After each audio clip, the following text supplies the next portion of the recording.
이것도 남편이라고 철석같이 믿고 결혼까지 한 제가 다 한심해집니다.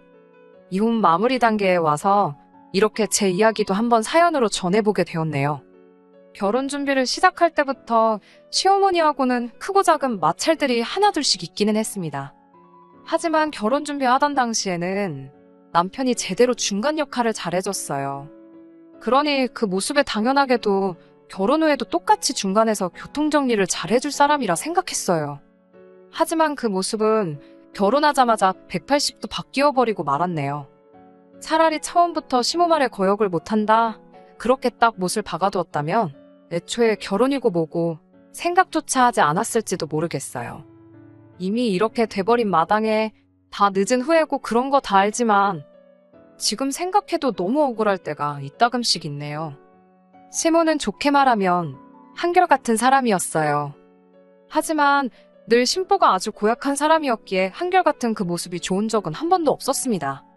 보통 시모와의 갈등이 생기게 되었을 땐 다 그 말도 안 되는 어깃장 때문에 일이 시작되었고 그로 인해 오해가 커지곤 했거든요. 아마 남편도 보편적인 기준에서 지 엄마 편을 들 수가 없었기 때문에 제 편을 들었던 게 아닐까 싶어요. 아마 그 당시에도 엄마 편을 들어주고 싶어서 몸이 근질근질했을 겁니다. 남편이라는 단어 참 찰떡같이 잘 만든 단어 같아요. 중요할 때마다 꼭 내 편이 아니라 남의 편을 드니까 그래서 남편이라는 단어가 생기게 된 게 아닌가 싶어요. 아무튼 제가 개인적인 사정으로 인해 취직이 남들보다 아주 많이 늦었습니다. 30에 처음 회사에 들어갔어요. 남편은 뒤늦게 취직한 회사에서 같이 일하는 직장 선배였고 저한테 업무적으로 이런저런 인수인계를 해주던 사람이라 자연스럽게 정이 들고 그렇게 결혼까지 이어지게 되었습니다. 취직이 늦은 이유는 별거 없어요. 어려워진 집안 형편 때문에 제가 부모님을 돕지 않을 수가 없었습니다. 친정아버지는 평범한 회사원이셨고 친정어머니는 평생을 전업주부로 살아오셨어요. 제가 외동이었기에 사실상 제가 대학에 입학하면서 친정부모님은 노후 준비를 곧바로 시작하셨는데 아버지 회사에 일이 생기게 되었습니다. 정상적인 부도가 아니었고 회사 대표가 야반도주를 하는 바람에 아버지는 퇴직금이며 그간 밀렸던 월급이며 단 한 푼도 정산받지 못하게 되었어요. 떼인 돈이야 떼인 돈이지만 집안 형편이 어려워진 건 다른 이유에서였습니다. 약간이나마 모아두신 노후 자금을 가지고 아버지가 어디서 무슨 소리를 듣고 오신 건지 창업을 하셨거든요. 그런데 하필 차렸던 가게가 아실 분들은 다들 아실 텐데 그 말도 많고 탈도 많았던 대왕 카스테라 집을 오픈하셨거든요. 평생 책상머리 앞에서 사무직을 하시던 아버지가 웬 빵집을 시작하셨는지는 모르겠지만 아버지 입장도 이해가 가긴 했어요. 정상적으로 회사를 다녔어도 곧 정년을 맞았을 텐데 어느 회사에서 곧 정년인 사람을 쓰겠냐 하셨거든요. 하지만 라면도 혼자 제대로 못 끓이시던 아버지가 갑자기 무슨 빵을 만들겠어요. 결국 어머니까지 달라붙어 두 분이서 인건비 아껴가며 가게를 꾸리셨어요.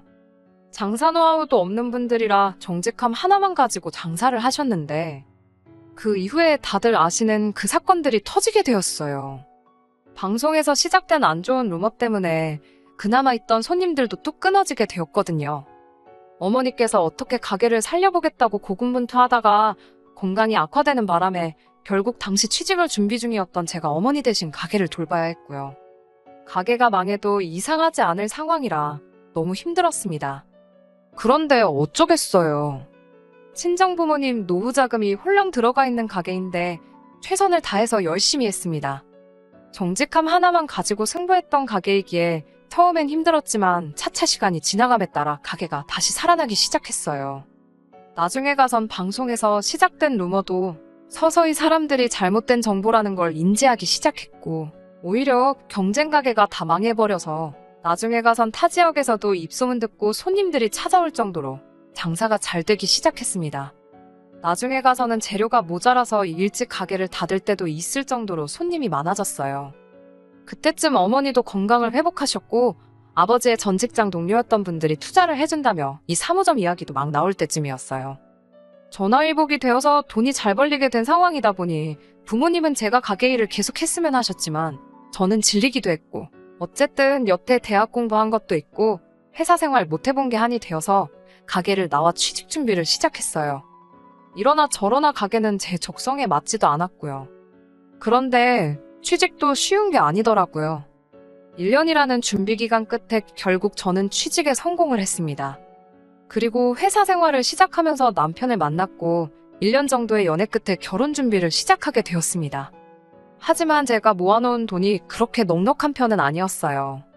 여태껏 부모님 가게를 돕긴 했지만 제가 가게를 돕던 시기에는 워낙 어려운 때라 월급이랍시고 그냥 용돈 정도만 받고 일을 했었거든요. 그마저도 취직 준비하면서 반 가까이 써버리게 되었고요. 회사 생활 1년 하긴 했지만 연봉이 엄청 좋은 회사도 아니라서 모아놓은 돈이 딱 4천. 그게 전부였어요. 물론 저희 부모님이 가만 계실 분들은 아니었지요. 당시에 요 사무점 이야기 때문에 부모님이 돈을 좀 모아놓은 상황이었는데 가게 차릴 돈을 저에게 다 주신다 하셨어요. 제가 3년 취직도 안 하고 가게에 묶여있던 시간에 비하면 그 돈은 돈도 아니라고 그냥 주신다고 했는데 제가 한사코 거절했습니다. 물론 결혼 준비를 하던 시기라 이 사실을 남편에게 말을 해줘야 하나 말아야 하나 고민이 되긴 했습니다. 제가 집안 사정 때문에 취직이 늦은 걸 알고 있던 남편이 당시 제 주머니 사정에 대해서 지레짐작을 했었나 봅니다. 그래서 그 상황을 말해주기 전에 벌써 남편이 자기 명의로 된 집도 있고 가전이나 가구도 자기가 쓰던 게 있으니 너는 그냥 몸만 오면 된다는 식으로 이야기를 했어요.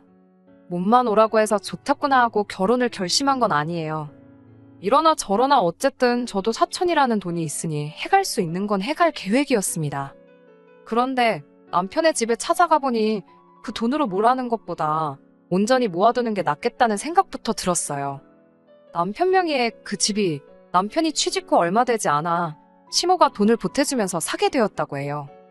당시 아버님이 돌아가시면서 남긴 돈이 있는데 시모 혼자 노후 대책으로 다 써버리기엔 미안했는지 이것만 받고 떨어지라는 식으로 3천을 보태주셨다고 해요.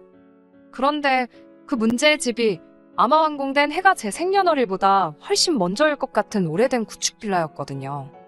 게다가 위치도 안 좋았어요. 가장 가까운 대중교통수단인 버스를 타러 가는 데까지 10분을 걸어야 했고 지하철역도 버스를 타고 한참을 가야 했었거든요. 그래서 남편한테는 결혼하면서 둘이 열심히 모아가지고 2년 내로 다른 집으로 이사를 가자는 이야기를 했습니다. 남편 말대로 일단 저는 몸만 가고 제가 모아놓은 돈은 손도 대지 않고 고스란히 남겨둘 계획이었어요.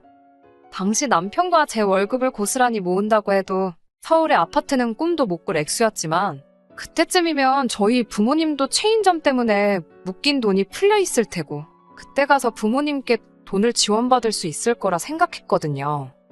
물론 이 부분에 대해서는 저도 조심스러울 수밖에 없었습니다. 사람 일이라는 게 어떻게 되는 건지 모르잖아요. 더군다나 저희 부모님은 벌써 한번 폭삭망할 뻔한 상황을 겪으시기도 했었다 보니 제가 그 돈을 무조건 해주실 거라는 식으로 미리 말을 꺼내놓을 수는 없는 상황이었어요. 그래서 그냥 그때 상황 봐서 이야기를 하기로 혼자 결정했지요. 이러나 저러나 어쨌든 저도 사천이면 당시 남편 집 시세가 1억 조금 넘는 정도였으니 굳이 따지고 본다면 말 맞다나 맨손으로 가는 건 아니었으니까요. 남편과 저는 합의가 된 일이다 보니 크게 신경을 쓰지 않았는데 시모 눈에는 제가 정말 몸뚱아리만 오는 거라 생각을 했나 봐요. 그리고 그걸 빌미로 시모가 저에 대해서 안 좋은 감정을 가지고 있을 거란 생각은 그 당시에는 하지 못했습니다. 하루는 결혼식을 몇 달 앞두고 있던 시기에 시모가 저희를 불러내서 같이 점심 식사를 하게 되었습니다. 식사가 끝나고 시모가 자기랑 어디 가볼 곳이 있다고 해서 따라갔는데 신혼가전 많이들 사는 대형가전 매장이었어요. 처음엔 왜 여길 오셨는지 의아했지요. 혼수는 따로 없이 새로 집을 장만할 때까진 남편과 서로 돈만 모으기로 했는데 말입니다. 시모는 저를 계속 끌고 다니면서 김치냉장고며 에어컨이며 세탁기까지 신혼가전들을 계속 구경을 하셨어요. 그래서 혹시나 남편이 시어머니한테는 따로 우리 사정을 이야기하지 않은 건가 싶기도 했고 혹시나 결혼한다고 우리 혼수를 해주시려는 건가 싶어서 그때는 감동스럽기까지 했어요. 그런데 그게 아니더라고요. 커다란 냉장고를 두고 저건 어떠냐고 물으시는데 솔직히 남편 집이 평수도 14평짜리고 해서 저런 대형 냉장고가 들어갈 자리가 없었어요. 좁아 터진 현관이나 통과할 수 있을지 싶었거든요. 그래서 제가 마음만 받겠다고 말씀드리려고 나중에 사주셔도 된다고 이야기했는데 시어머니가 사주긴 뭘 사주냐며 정색을 하더라고요. 그러면 이게 다 뭘 보러 온 건가 했더니 요즘 시대에 맨몸으로 시집 오는 여자가 어딨냐며 시어머니 집 가전을 제 돈으로 바꿔놓으라 하는 겁니다. 그거라도 받아내지 않으면 당신이 너무 손해보는 기분이겠다면서요. 다행히 이때는 남편이 시어머니 하는 걸 보고 곧바로 제 편을 들어줬습니다. 이러나 저러나 남편도 솔직히 30년도 넘은 구축빌라에 살면서 내 집장만 했다 하기도 그렇고 출퇴근도 너무나도 고통스러우니 하루라도 빨리 그 집구석을 탈출하고 싶어 했고요. 아무튼 남편이 제가 아무것도 안 해오는 거 아니라고 하지 않았느냐며 중간 역할을 잘해주는 덕에 큰 트러블은 더 일어나지 않았습니다. 시모가 못마땅해 보이는 건 여전했지만 결혼식 직전까지 저한테 따로 금전적인 요구를 하거나 말도 안 되는 어깃장을 부리거나 하는 일은 없었어요. 그런데 결혼식을 올린 이후부터 시모는 은근슬쩍 저한테 말도 안 되는 요구를 해오곤 했습니다. 결혼 전에 시어머니가 남편한테 집 사라고 돈 3천만 원 보태주면서 이걸로 서로 빚진 거 없다는 식으로 이야기를 했다 알고 있었어요. 그래서 남편도 취직 후에는 시어머니한테 따로 생활비를 드리거나 한 적 없었고 시어머니 또한 그 자금을 해준 이후로는 아들 장가 보낼 때 추가적으로 더 도와주신 게 하나도 없었습니다.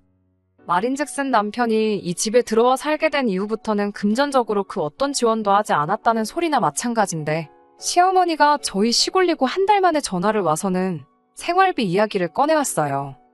여태 남편이 어머님께 생활비를 보내주던 것도 아닌데 맞벌이하는 며느리 생겼다고 해서 생활비를 챙겨드릴 이유는 없잖아요. 물론 자식된 도리로 부모님께 용돈 정도 드리는 거 어려운 일 아니고 당연히 할 수 있는 일이겠지만 매달 200만 원씩 달라는 건 좀 어이가 없었어요. 막말로 양가 공평하게 친정에도 똑같이 보낸다고 치면 저희 생활비 하고 나면 많아봐야 50 정도밖에 여유자금이 남지 않았거든요. 그 돈으로 집 살 돈 모으는 건 꿈도 못 꿀 일이고 말입니다. 그래서 그건 좀 힘들겠다고 거절을 했어요.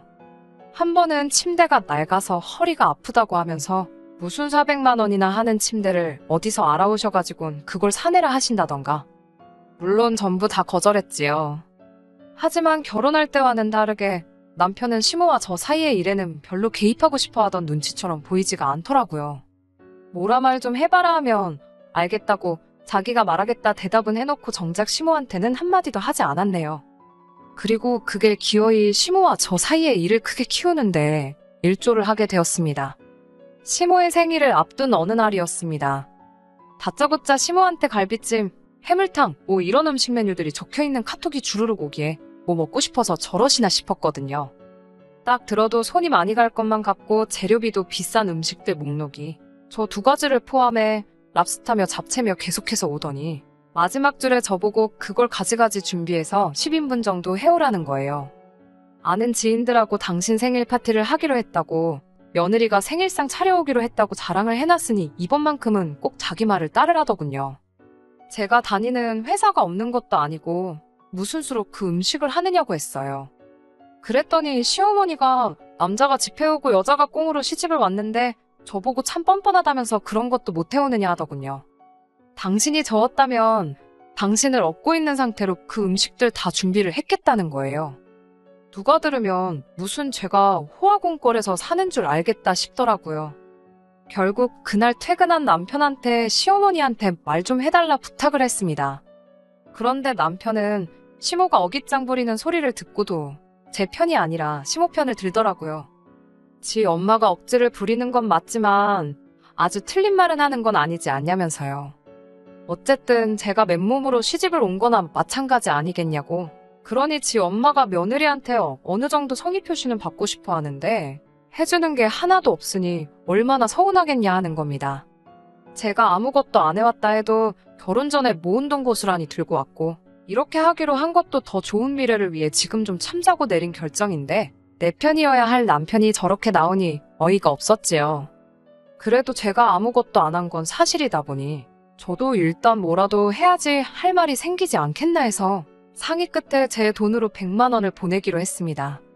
그런데 시모가 생일이 지나서 아주 노발대발하면서 너는 집 해준 시모가 아주 우습게 보이는가 보다 하면서 참교육을 해준 애만에 하는 식으로 성질을 부리는 전화를 받게 되었습니다. 제가 말할 틈도 안 주고 자기 할 말만 따따따 쏘아대는데 아주 미쳐버리는 줄 알았네요. 결국 제가 남편 통해서 용돈을 보내드리지 않았냐고 한마디 했습니다. 시모는 그걸 가지고 며느리가 시어머니 생일에 용돈 주는 건 당연한 거 아니냐면서 뭘 돈 가지고 생색을 내냐며 입에 거품을 물더군요. 제가 시간이 모자랄까봐 일부러 생일 당일이 아니고 주말로 시간을 잡아주기까지 했다며 되려 저한테 유세를 부리더라고요. 시간이 있어도 해갈 생각은 전혀 없었지만 상식적으로 그 많은 음식들을 하루 만에 어떻게 준비하느냐고 따지니 저보고 정성이 다 없어서 그런 거라네요. 자기가 집까지 해준 시어머니의 며느리라고 하나 드린 거 시댁 혼수도 안 바꿔준 걸 눈 감아줬는데 아주 하나 눈 감아주니 제가 기어오르려 든다고 소리를 치는 거예요. 결국 남편이 개입해서 상황을 대충 정리시키고 전화를 끊었습니다. 저는 아직 화가 가라앉지 않은 상황이어서 남편한테 어머님은 대체 나한테 뭐가 불만이냐 저러시냐면서 화를 냈지요. 남편 입장에서는 자기가 싸움도 말려줬는데 불똥이 왜 자기한테 튀는 거라 생각했는지 오히려 이번엔 저한테 역정을 내더라고요. 저보고 왜 이렇게 시어머니랑 잘 못 지내냐고 하는 거예요. 무리한 요구를 하긴 했지만 그걸 다 들어주지 못해도 두세 가지라도 해가지고 가면 시어머니가 저 정도까지 화를 내지 않으셨을 거라는 거죠. 이를 크게 키운 건 엄마가 아니라 네 잘못이라며 결국엔 지 엄마 편을 들어주더군요. 앞서 말한 것처럼 이런 자식을 남편이라고 옆에 끼고 사는 게 맞나 하는 생각이 들었습니다. 그동안은 제가 어찌어찌 제 선에서 참고 넘어갔고 이번에 처음으로 싸움으로 번진 건데 짧은 결혼 생활이나마 무슨 일이든 간에 무조건 제 편에 서준다던 남편은 고민도 없이 시어머니의 손을 들어주었네요. 그 뒤로는 남편하고 따로 말도 안 하고 지냈습니다. 회사에서도 같이 일을 해야 했기 때문에 고역이었지만 그래도 공과 사는 확실히 구분하기 위해서 회사 일에는 지장 없게 행동했어요. 남편은 이러나 저러나 제 직장 상사의 위치에 있었기 때문에 그 지위를 가지고 저한테 이죽거리면서 사소한 시비를 걸어왔습니다. 회사에선 더럽지만 참았고 집에 와서는 없는 사람인 척 무시하면서 지냈지요. 남편이 먼저 사과해오기 전까진 제가 구태여 먼저 화해의 손길을 내밀 이유도 없다 생각했고요. 그리고 그렇게 냉전 상태로 지낸 지 단 2주밖에 지나지 않은 상황이었습니다. 남편이 일부러 출장 스케줄을 꼬아서 제가 금요일부터 토요일 오후까지 타 지역에 외근을 나가도록 조작을 해놨더라고요. 업무상으로는 중요한 일이었기 때문에 분소리 없이 다녀왔는데 다녀오고 집에 오니 남편이 아주 깜짝 선물을 준비해 놓았습니다. 차라리 주말에 출장을 보낸 게 화해를 하기 위해 깜짝 쇼를 한 거라면 그 정성이 갸륵해서 용서라도 해줬겠는데 그런 선물이 아니었어요. 14평짜리 비조바 터진 빌라에 혼자 사는 시어머니를 모셔왔더군요. 제가 퇴근 후 공부할 때 쓰던 공부방을 시어머니한테 넘겨놓고선 시어머니가 한동안 같이 지내게 되었으니 그렇게 알라는 겁니다. 제 표정이 단시간에 굳어버리니 시모가 그 틈을 놓치지 않고서는 저한테 시비를 또 걸어오더라고요. 내 돈으로 사준 내 아들 집인데 뭐 놀 거 뭐 있냐면서요. 이 집에 제 돈이 10원 한 장이라도 들어간 게 있느냐며 이참에 제가 주제 파악 좀 할 수 있게 만들어주겠다고 하더라고요. 제가 하는 게 결혼할 때 집 해준 시어머니한테 할 태도가 아니라고 이참에 자기 수발 들면서 며느리 도리를 확실히 가르쳐주겠다 그러는데 제가 다 어이가 없었습니다. 꼴랑 3천만 원 보태놓고 으스댈 일인가 싶었습니다. 솔직히 속으로 내 돈 찾아와서 시모 얼굴에 3천만 원 가져다 뿌리면서 그 돈 고스란히 돌려줄 테니 이 집에서 나가라고 할까 생각도 싶었는데 제가 피땀 흘려 번 돈인데 그걸 그렇게 시모한테 돌려주고 싶은 생각은 추호도 없었어요. 저한테 말도 없이 시어머니 데리고 온 남편도 결국 한통속 아니겠나요? 시어머니가 얼마나 남편을 가스라이팅을 해댄 건지 옆에서 시모를 거들면서 엄마가 틀린 말 하는 거 없지 않냐고 하면서 그냥 이쯤에서 잘못한 거 인정하고 사과하면 어머니는 집으로 돌려보내겠다고 제안을 해오는 겁니다. 남편도 시모와 같은 생각을 하고 있는 거지요. 집이라고 솔직히 요즘 부동산 경기에 팔리겠나 싶은 집을 가지고선 저렇게 생색을 내니 뼈 빠지게 벌어서 남편과 둘이 더 좋은 집으로 이사갈 계획을 세웠던 제가 다 바보 같더군요. 그래서 니네 엄마는 네가 실컷 모시라 말하고 저는 짐 싸들고 친정으로 나왔습니다. 남편은 저보고 크게 실수하는 거라고 하면서 이걸 가지고 이혼을 할 거냐며 울음장을 놓더라고요. 이혼해달라 하면 해주겠다고 큰 소리를 치면서 저보고 회사는 이제 다 다닌 거나 마찬가지라고 협박까지 하는데 그때 아차 싶긴 했어요. 큰 회사는 아니지만 제가 뒤늦게 힘들게 들어간 회사였기도 하고 짐 싸들고 집에 가는 내내 몇 번이나 발걸음을 돌릴 뻔했지만 꾹 참고 친정으로 갔습니다. 친정 부모님은 저를 보고 화들짝 놀라서 무슨 일이냐 물어보셨어요. 자초지종을 말하니 친정 부모님이 당신들 생각이 있으시다며 당장 남편을 집으로 부르라 하시더군요. 남편은 제 연락을 받고는 얼마 지나지 않아 친정집으로 찾아왔어요. 어깨에 힘이 잔뜩 들어간 게 아무래도 친정 부모님이 이번 일을 두고 중재를 서주시려고 하니 여전히 자기는 아무 잘못 없는 걸로 생각하는 것 같더군요. 친정 부모님은 남편을 앞에다 두고 결혼할 때 몸만 오라더니 진짜 몸만 갔던 게 그렇게 불만이었냐고 대번에 물으시더라고요. 남편은 미꾸라지같이 요리조리 대답을 잘 피해가더라고요. 다억지나 마찬가지인 궤변에 불과했지만 여전히 결혼할 때 제가 몸만 온 건 사실이니 그걸 가지고 물고 늘어졌어요. 친정 부모님이 남편한테 그러면 사돈어른이 3천을 보태주셨다고 들었는데 그건 사실이냐고 물으셨어요.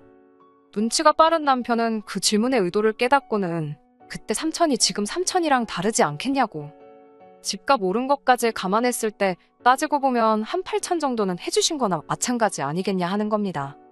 남편이 5천, 시모가 3천에서 8천을 주고 샀고 현재 시세가 1억 2천인데 계산 방식이 어떻게 해야 저렇게 되는 건진 모르겠지만 아주 자신감 있게 대답을 하더라고요. 제가 그게 무슨 계산이냐고 한마디 거들려고 하니 친정 부모님이 저를 막아서면서 딱 한마디 하시더라고요. 그럼 당장 그 집 팔아서 냉큼 사돈께 8천을 돌려주고 오라시더군요. 그러면 친정집을 저한테 증여를 해주겠다 하시는 겁니다. 당신들은 그냥 가게 근처에 적당한 월세구에서 살면 된다고요. 대신에 시모 앞으로 8천이 돌아가면 그 집을 살 당시에 5천을 투자했던 남편 몫은 못해도 1억은 되지 않겠냐 하시면서 절반을 들여서 이 집 혼수로 가득 채워오고 나머지 절반은 가게의 설비를 바꾸고 싶으니 집 해주는 초가 혼수해준다 생각하고 남은 돈을 다 해오라시더라고요. 남편은 대번에 얼굴이 굳더군요. 그도 그럴 게 어디서 많이 들은 상황 아니겠어요? 시모가 저한테 몸만 오는 게 말이나 되냐면서 제가 모은 돈으로 혼수를 요구했던 걸 똑같이 말씀하셨던 거예요. 친정집이 못해도 6억 정도 나가는데 집값 차이만 계산해봐도 남편한테 1억치 혼수를 요구하는 게 친정부모님 입장에서 못할 소리는 아니셨던 거죠. 남편은 시모 챙겨준다고 시모 몫을 8천으로 부풀려 불렀던 탓에 그 돈을 돌려드리면 당장 자기가 어떻게 1억을 해올 수 있는 상황이 아니란 걸 알았는지 대번에 그건 좀 안 되겠다고 하더라고요.